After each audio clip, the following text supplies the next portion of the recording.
Bienvenue sur Ici Écho. Avec la chute du régime de Bachar el-Assad en Syrie, les voix se sont élevées au Liban pour réclamer la nécessité de revoir tous les protocoles et accords signés entre le Liban et la Syrie sous le régime Assad, à commencer par le traité de fraternité, coopération et coordination en vue de son abolition. De même, des demandes ont été formulées pour revoir plusieurs accords économiques et commerciaux entre le Liban et la Syrie, ainsi que pour envisager l'annulation du Conseil supérieur libano-syrien. 42 accords commerciaux et économiques lient actuellement le Liban à la Syrie. Après la chute du régime Assad, les instances économiques ont adressé 2 lettres respectivement au président du Parlement Nabih Berri et au Premier ministre Najib Mikati, les invitant à réexaminer le traité de fraternité, coopération et coordination signé entre le Liban et la Syrie. Elles ont signé la nécessité de revoir toutes les conventions bilatérales qui en découlent, y compris les protocoles, programmes et contrats signés entre les deux pays, afin de garantir les intérêts du Liban de manière équilibrée et saine, notamment sur les plans économiques et commerciaux. Ainsi, le gouvernement libanais est actuellement appelé à travailler d'urgence pour trouver les mécanismes appropriés permettant une réévaluation de ces accords qui ont souvent servi davantage les intérêts de la Syrie que ceux du Liban.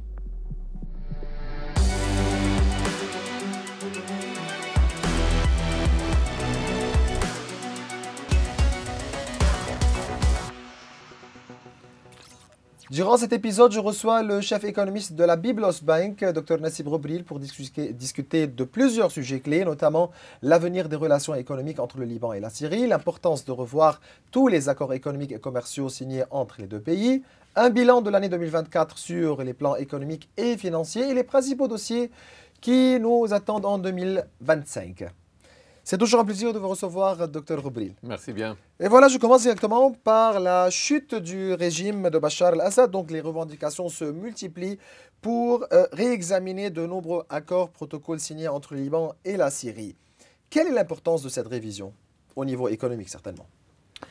Tout d'abord, ces accords, qu'ils soient économiques ou non économiques, qui ont été signés, je crois, en 1992, ont été négociés sous tutelle syrienne. Donc, je ne crois pas que le Liban avait la capacité de négocier des accords en faveur du Liban, que ce soit économique, des accords économiques ou commerciaux dans tous les secteurs. Donc, si on voit au moins les chiffres officiels des échanges commerciaux avec la Syrie, le Liban, la Syrie est la source d'1% des importations libanaises. Elle est la destination de 3% des exportations libanaises.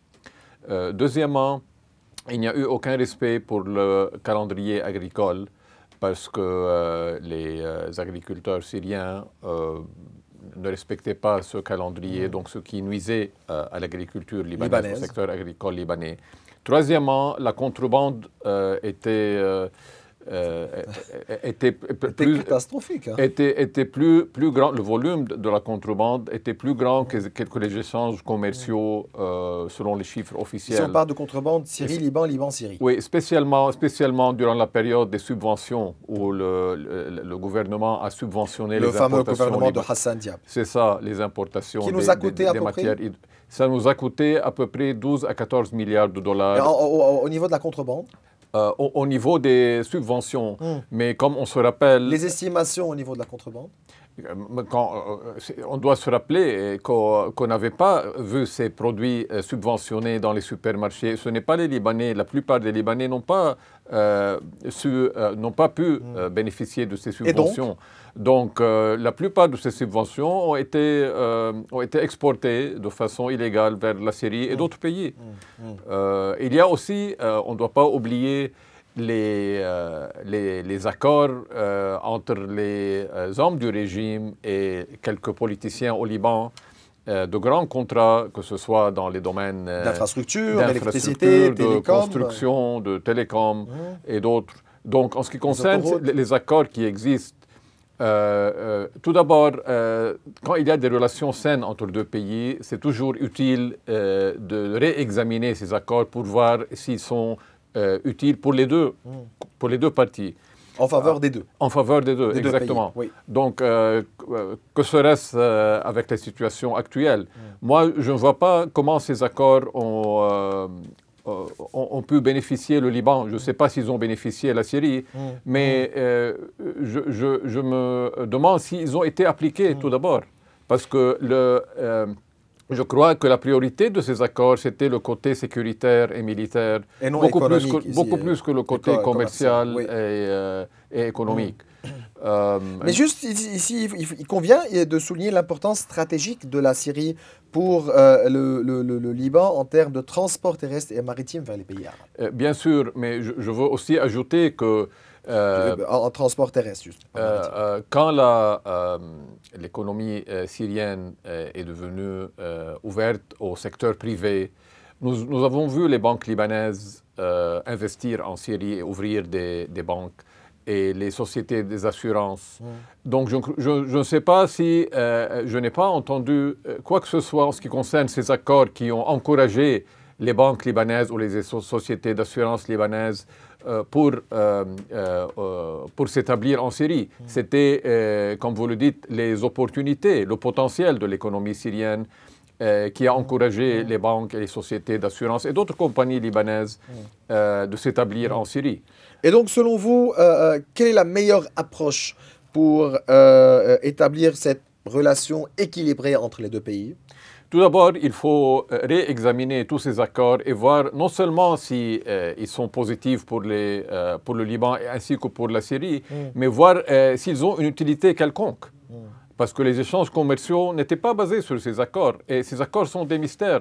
Je ne me rappelle pas qu'il y a un gouvernement durant les 30 dernières années qui a dit que les relations économiques entre le Liban et la Syrie se sont améliorées à cause de ces accords-là. Donc on va tout d'abord essayer de voir si ils ont besoin de continuer et non seulement de les réviser et de les changer. Deuxièmement, bien sûr, la Syrie offre un potentiel économique très significatif pour le Liban. Mais tout d'abord, aujourd'hui, les Syriens vont bâtir un nouveau État, des institutions, un parlement efficace et indépendant, un gouvernement, un système judiciaire. Et ils doivent encourager les réfugiés à revenir, les industriels, les commerçants qui ont émigré à revenir. Ils ont besoin de fonds énormes pour la reconstruction de la Syrie. Donc, il faut profiter donc les sociétés, les compagnies libanaises doivent être prêtes pour participer à cette reconstruction ou bien pour être présentes sur le marché syrien. Mais je crois que ça va prendre un peu de temps pour que l'État syrien soit rebâti après tout ce qui s'est passé. Vous avez bien mentionné le trafic de contrebande entre les deux pays. Quel instrument peut être utilisé par le Liban pour pouvoir donc contrôler cette contrebande? Parce qu'on sait très bien au niveau sécuritaire, c'est un peu impossible. Donc, mais est-ce que il existe un instrument financier, un instrument au niveau des douanes, des taxes, etc., pour pouvoir contrôler, ou bien non, c'est seulement sécuritaire? Vous allez me dire c'est la politique. L'instrument est très simple, il existe, c'est la volonté politique. Ah, c'est ça. Et tout d'abord, il faut fermer tous les corridors illégaux. Et deuxièmement, on ne doit pas, comme certains réclament, déployer des milliers de soldats libanais de l'armée libanaise, parce qu'on a aujourd'hui la technologie des drones et d'autres technologies, des caméras, pour des drones, etc., oui. exactement les caméras pour contrôler ces routes. Mais c'est très facile de les bloquer complètement, de les fermer complètement. Et donc le commerce, l'échange de commerce se fait à travers les portes officielles. Ouais. C'est la volonté politique, c'est une décision politique. Et donc, on peut contrôler déjà. Le deuxième avantage de cette approche, c'est que la contrebande se faisait, tout le monde le sait, avec les hommes du régime de l'autre côté. Donc, s'ils ne sont plus au pouvoir aujourd'hui, on ne doit pas les remplacer par d'autres... Il faut profiter pour pouvoir trouver une solution. Donc, on doit commencer par nous-mêmes. Oui. On doit tout d'abord fermer tous ces corridors illégaux et puis être très strict sur pour l'échange de commerce à travers les canaux légaux. Passons maintenant au dossier interne libanais. Donc voilà, bilan de l'année 2024. Quelles sont les étapes marquantes de l'année 2024, certainement pour l'économie libanaise? Ce sont les opportunités perdues de l'économie libanaise. Parce qu'avant le 8 octobre 2023, je prévoyais une croissance de 2% pour 2023 et une croissance de 3% pour 2024. Tous les indicateurs, les 9 premiers mois de 2023, indiquaient que l'économie va avoir une croissance de 2% en 2023 et puis une croissance de 3% en 2024, vu la performance de l'économie en 2023. Mais à cause du 8 octobre et de la guerre, pour moi, l'économie a eu une croissance de 1%. Donc c'est ça, quels sont les scénarios envisageables? Donc on s'attend à une croissance de 1% en 2023, oui. Mais au lieu d'une croissance de 3% en 2024, on est à cause de la guerre qui a débuté, qui a explosé en septembre. Oui. Donc moi, je prévois une contraction de 6 à 7% de l'économie libanaise. Donc des opportunités perdues. Parlez-moi des conséquences de ces moins 6%. Les conséquences au niveau des secteurs, au niveau, donc on parle ici de contraction, donc on a un problème qui est aussi lourd. Ce sont des opportunités perdues équivalentes à 10% d'activité économique. Donc au lieu d'avoir une croissance de 3%, on a une contraction de 6 à 7%, ce qui fait en sciences économiques des pertes économiques équivalentes à 10%. D'activité économique et donc de croissance. Et les résultats de ces moins 6%, on va les voir quand? On va les ressentir. Et les sentir durant l'année 2025 ou bien on commence maintenant à les sentir? Certainement. Les sociétés, au niveau des sociétés, certainement. On a commencé à les ressentir au début de 2024, à travers l'année, et spécialement depuis septembre. On essaie maintenant, depuis le cessez-le-feu, à récupérer durant les dernières semaines de l'année quelque peu de ces pertes. Mais il faut attendre la vision de 2025. On est encore loin de pouvoir récupérer oui, ce sont des pertes. Ce sont des opportunités perdues. Oui, c'est ça. Juste pour dire que l'année 2024 n'a pas été caractérisée par de grandes réalisations, ni par des réformes, par des changements structurels susceptibles de relancer l'économie. Aucun plan économique clair n'a été établi et les propositions exigeantes ou bien existantes risquent de compromettre ce qui reste après la crise. Vous êtes d'accord? Il faut se diriger vers 2025. Et c'est une année cruciale. Nous vivons des changements inespérés et des changements qui prennent place une fois chaque génération.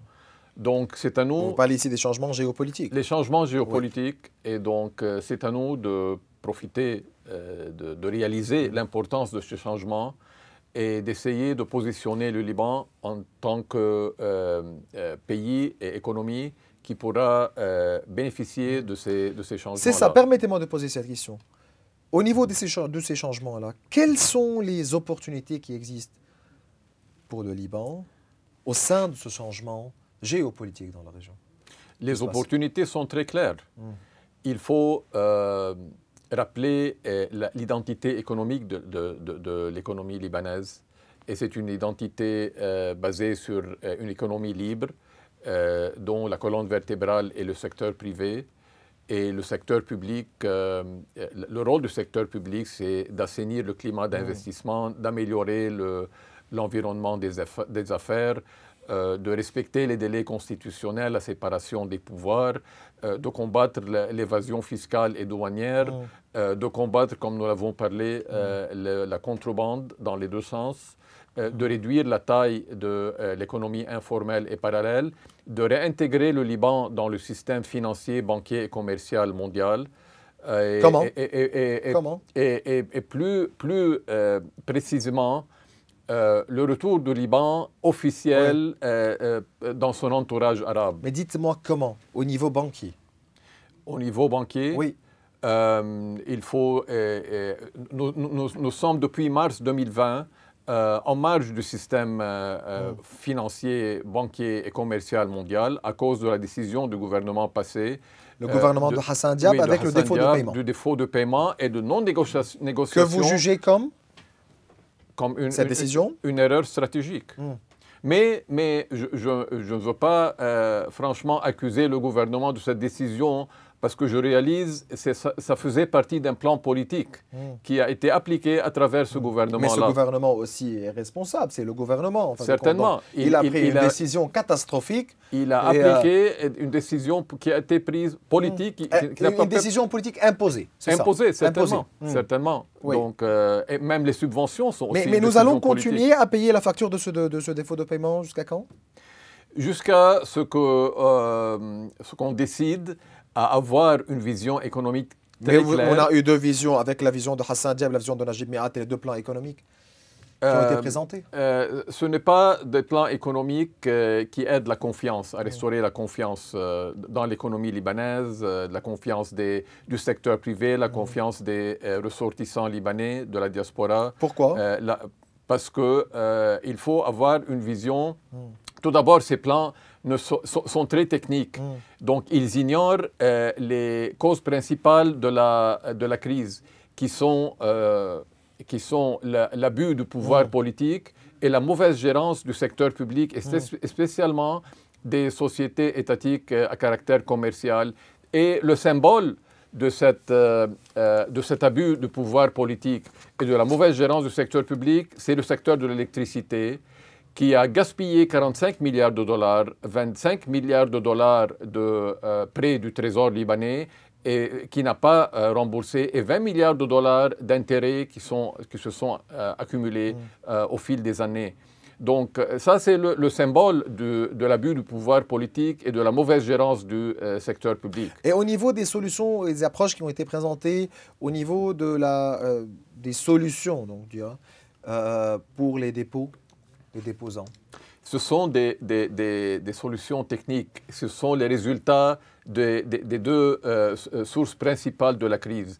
Donc, il faut aller aux sources pour résoudre ces Et la source, c'est l'électricité, c'est la contrebande, c'est les caisses. La source, c'est le respect des délais constitutionnels, l'application des lois, la séparation du pouvoir, des pouvoirs, le respect de l'indépendance du système judiciaire, le combat contre la contrebande, l'évasion fiscale, l'évasion douanière, le combat contre l'économie parallèle. C'est ça qui va... C'est la déclaration claire aussi qui que va aider l'État à est assainir responsable. la confiance. C'est la classe politique qui est responsable. Certainement.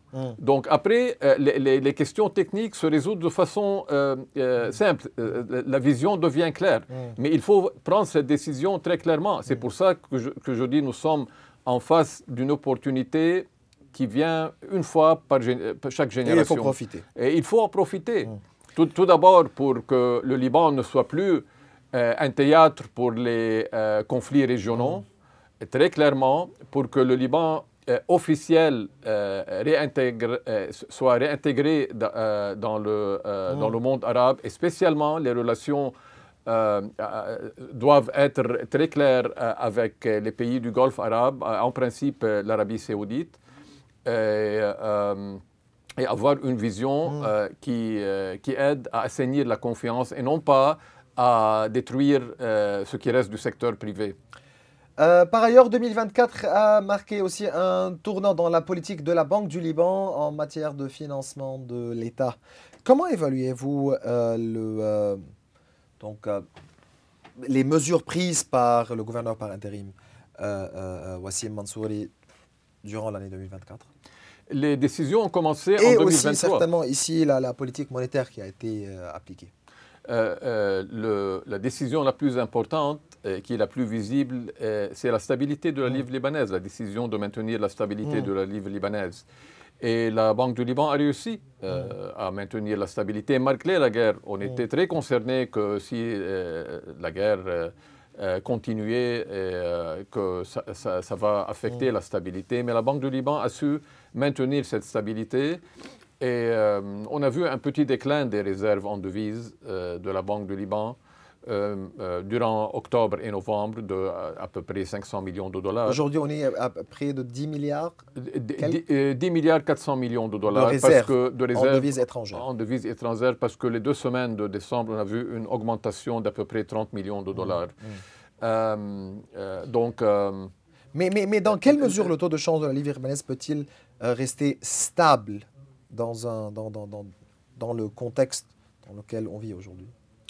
La Banque du Liban a pris ces décisions pour donner du temps au pouvoir exécutif et au pouvoir législatif pour commencer les réformes structurelles et qui n'ont toujours pas commencé. Donc ce n'est pas une décision finale et éternelle. Mais juste ma question, est-ce que la Banque du Liban possède encore des instruments pour pouvoir conserver cette stabilité du taux de change? Oui, oui. Et on doit se rappeler que le but de la Banque du Liban, c'était de lancer la plateforme avec Bloomberg pour que le taux de change soit déterminé par l'offre et la demande et non pas par des mesures directes de la Banque du Liban.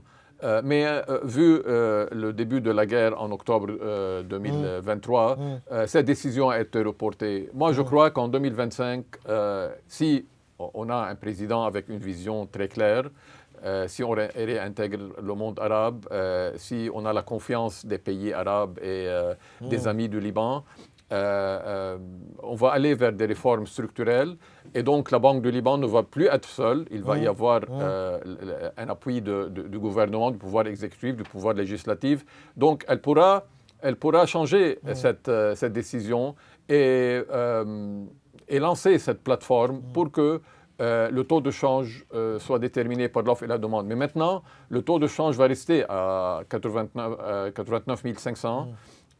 Mais certains experts sortent dire qu'aujourd'hui, on s'approche d'un nouveau taux de change qui est 50 000 livres libanaises pour le dollar. C'est trop tôt pour parler d'un nouveau taux de change. C'est l'offre et la demande, c'est l'activité économique, c'est le flux de capitaux, c'est la stabilité politique, c'est la confiance, ce sont les exportations, les importations, la consommation, les investissements qui déterminent un taux de change libre. Si on laisse le marché déterminer un taux de change. Donc c'est trop tôt pour parler de nouveau taux de change. C'est pour ça que la Banque du Liban suit cette politique de stabilité du taux de change. Et on voit que toutes les transactions commerciales et même les bilans financiers aujourd'hui dépendent de ce taux de change. Donc ce n'est pas facile de changer, que ce soit vers les 50 000 ou plus que... Plus. Comment évaluez-vous les circulaires qui ont été émis par la Banque du Liban en ce qui concerne le remboursement des dépôts? Vous voulez dire en octobre et en novembre, l'augmentation des retraits. C'est ça. C'était essentiel. On parle ici de la 166, de la 158, etc. C'était essentiel pour aider les déposants à faire face à la guerre et aux besoins de consommation essentiels. Et la Banque du Liban a continué, non seulement en octobre, mais en novembre et en décembre. Tout le monde s'attend pour voir ce que la Banque du Liban va décider pour janvier. Et il y a des questions que les gens commencent à poser. Mais si la Banque du Liban peut se permettre d'augmenter les retraits de 2 fois, pourquoi ne pas continuer ça indéfiniment? Mais c'est un facteur de la liquidité qui existe à la Banque du Liban. Mais est-ce que la Banque centrale est la seule responsable pour rembourser ces dépôts-là? Mais certainement pas. Certainement pas. Aujourd'hui, toute l'opportunité qui existe pour le Liban en 2025 doit se cibler sur changer totalement l'approche économique et financière pour les réformes. Parce qu'on a vu depuis les 5 dernières années, il n'y a pas eu un consensus sur les solutions qui ont été avancées. Donc il faut avoir une approche totalement différente, radicalement différente. Donc qui est responsable du remboursement des dépôts des déposants? Ce n'est pas une question qui est seulement responsable. L'État est responsable en grande partie, la Banque du Liban et les banques commerciales.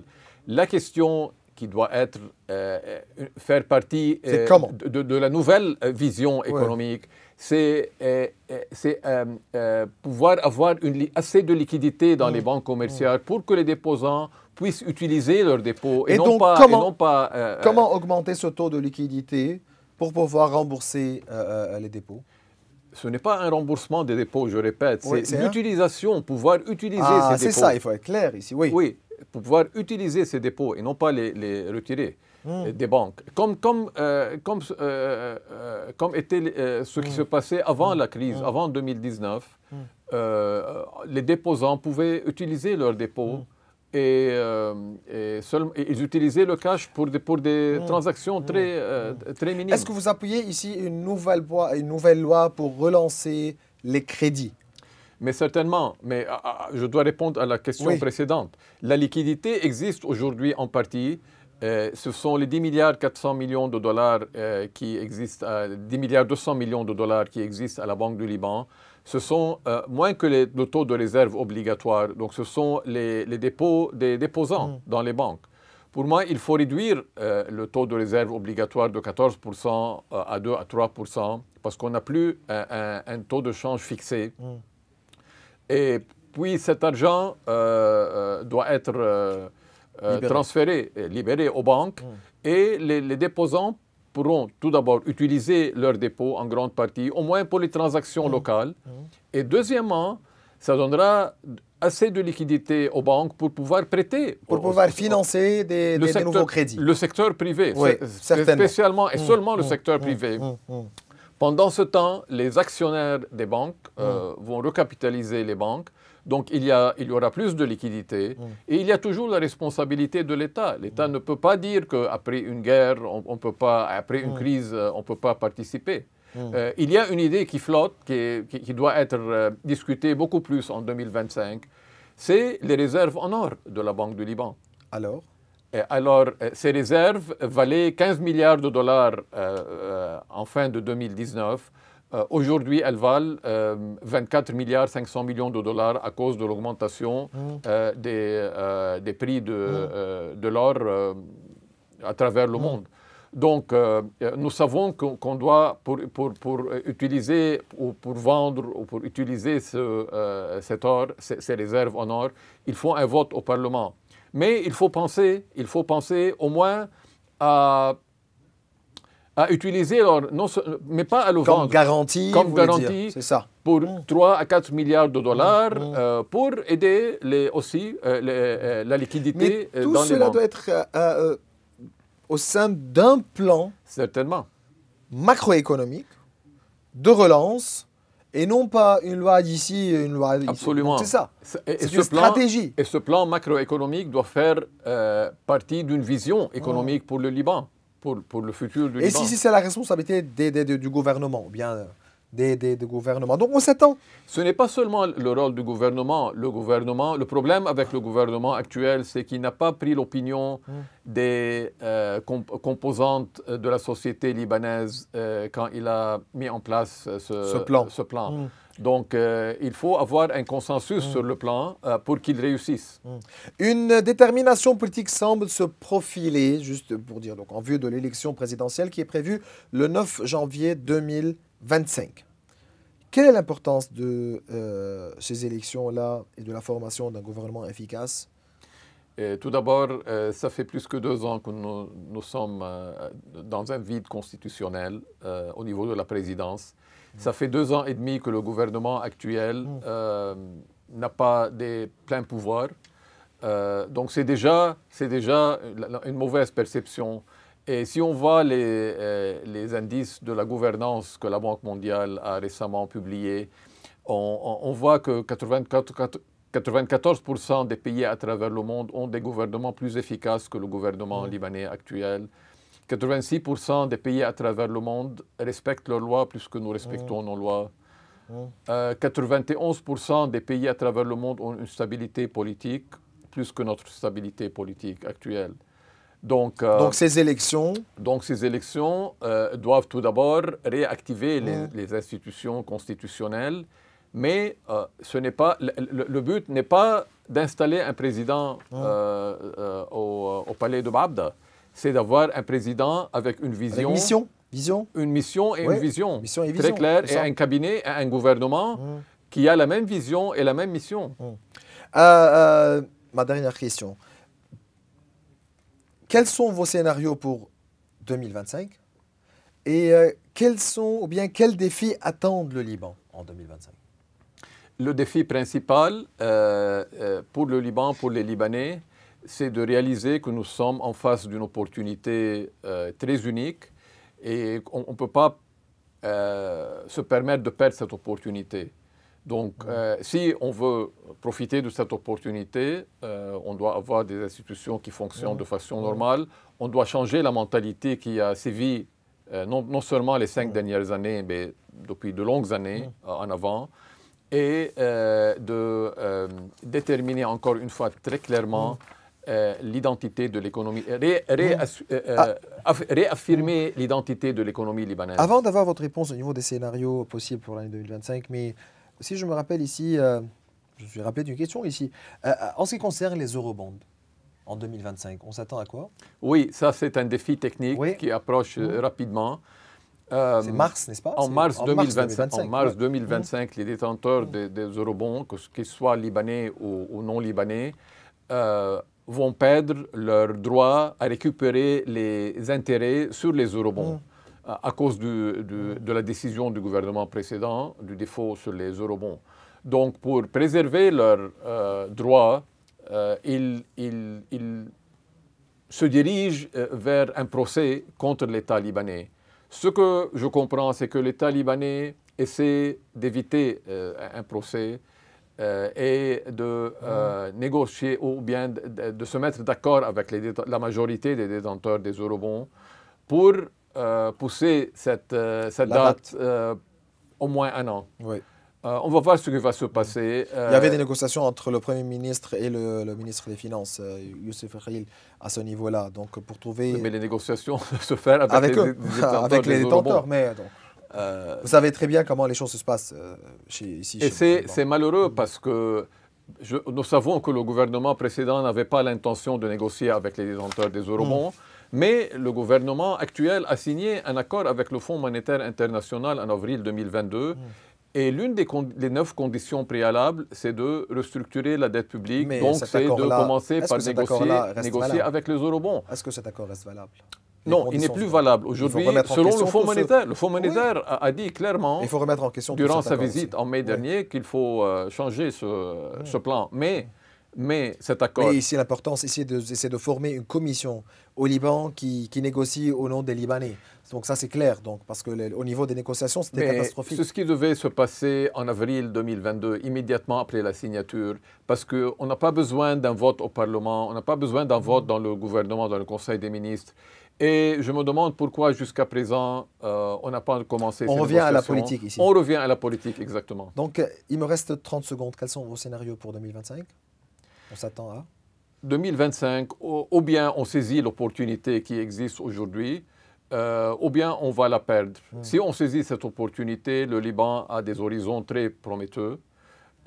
Si on perd cette opportunité, on ne peut blâmer que nous-mêmes. C'est toujours un plaisir de vous recevoir, Dr Nassib Rovil. Vous êtes le chef économiste de la Byblos Bank. Merci à vous.